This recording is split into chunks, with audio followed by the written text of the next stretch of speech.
Ezekiel Chapter 40. 25 years after King Jehoiachin and the rest of us had been led away as prisoners to Babylonia, and 14 years after the Babylonians had captured Jerusalem, the Lord's power took control of me on the 10th day of the first month. The Lord showed me some visions, in which I was carried to the top of a high mountain in Jerusalem. I looked to the south and saw what looked like a city full of buildings. In my vision the Lord took me closer, and I saw a man who was sparkling like polished bronze. He was standing near one of the gates, and was holding a tape measure in one hand, and a measuring stick in the other. The man said, "Ezekiel, son of man, pay close attention to everything I'm going to show you. That's why you've been brought here. Listen carefully, because you must tell the people of Israel what you see." The first thing I saw was an outer wall that completely surrounded the temple area. The man took his measuring stick, which was 10 feet long, and measured the wall. It was 10 feet high and 10 feet thick. Then he went to the east gate, where he walked up steps that led to a long passageway. On each side of this passageway were 3 guard rooms, which were 10 feet square, and they were separated by walls over 8 feet thick. The man measured the distance between the opening of the gate and the first guard room, and it was 10 feet, the thickness of the outer wall. At the far end of this passageway, I saw an entrance room that faced the courtyard of the temple itself. There was also a distance of 10 feet between the last guard room and the entrance room at the end of the passageway. The man measured this room. It was 13 feet from the doorway to the opposite wall, and the distance from the doorway to the wall on either side was 3 feet. The 3 guard rooms on each side of the passageway were the same size, and the walls that separated them were the same thickness. Next, the man measured the width of the passageway, and it was 22 feet, but the 2 doors of the gate were only 16 feet wide. In front of the guard rooms, which were 10 feet square, was a railing about 20 inches high and 20 inches thick. The man measured the distance from the back wall of one of these rooms to the same spot in the room directly across the passageway, and it was 42 feet. He measured the entrance room at the far end of the passageway, and it was 34 feet wide. Finally, he measured the total length of the passageway from the outer wall to the entrance room, and it was 85 feet. The 3 walls in the guard rooms had small windows in them, just like the ones in the entrance room. The walls along the passageway were decorated with carvings of palm trees.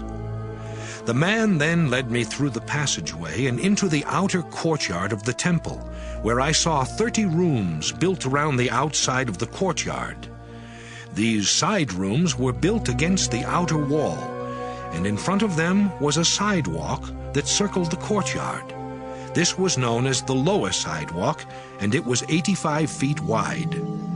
I saw the gates that led to the inner courtyard of the temple, and noticed that they were higher than those leading to the outer courtyard. The man measured the distance between the outer and inner gates, and it was 170 feet. Next, the man measured the north gate that led to the outer courtyard.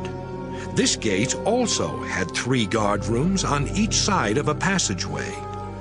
The measurement of these rooms, the walls between them, and the entrance room at the far end of the passageway were exactly the same as those of the east gate.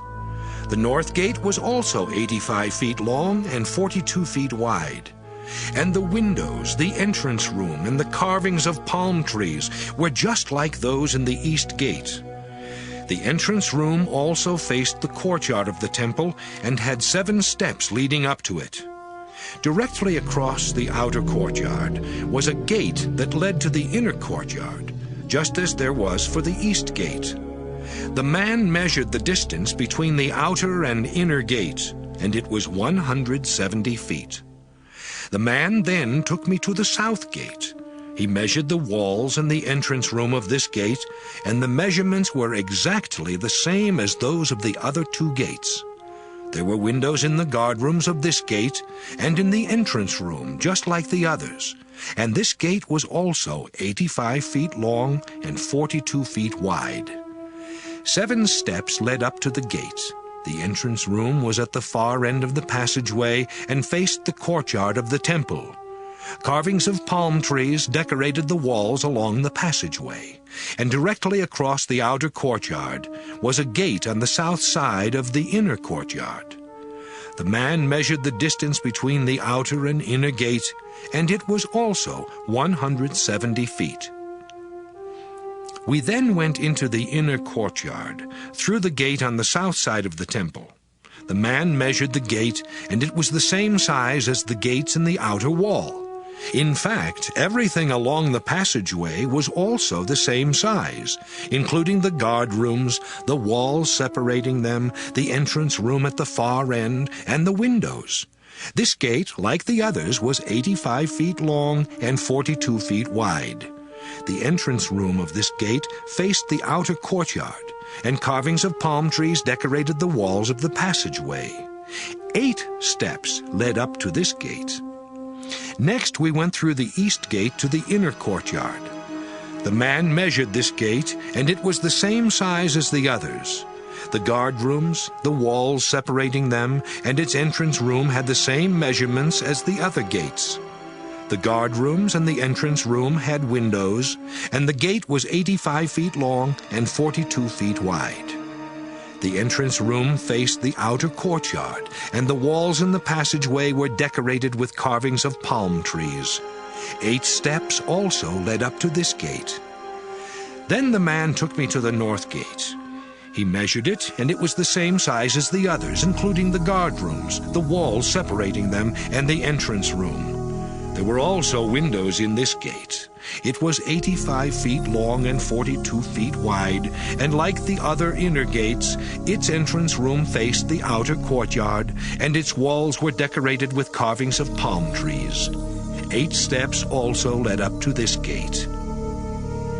Inside the entrance room of the north gate, I saw 4 tables, 2 on each side of the room where the animals to be sacrificed were killed. Just outside this room was a small building used for washing the animals before they were offered as sacrifices to please the Lord, or sacrifices for sin, or sacrifices to make things right. 4 more tables were in the outer courtyard, 2 on each side of the steps leading into the entrance room. So there was a total of 8 tables, 4 inside and 4 outside, where the animals were killed and where the meat was placed until it was sacrificed on the altar. Next to the tables in the entrance room were 4 stone tables 20 inches high and 30 inches square. The equipment used for killing the animals was kept on top of these tables. All around the walls of this room was a 3-inch shelf. The man then took me to the inner courtyard, where I saw 2 buildings, one beside the inner gate on the north, and the other beside the inner gate on the south. He said, "The building beside the north gate belongs to the priests who serve in the temple, and the building beside the south gate belongs to those who serve at the altar.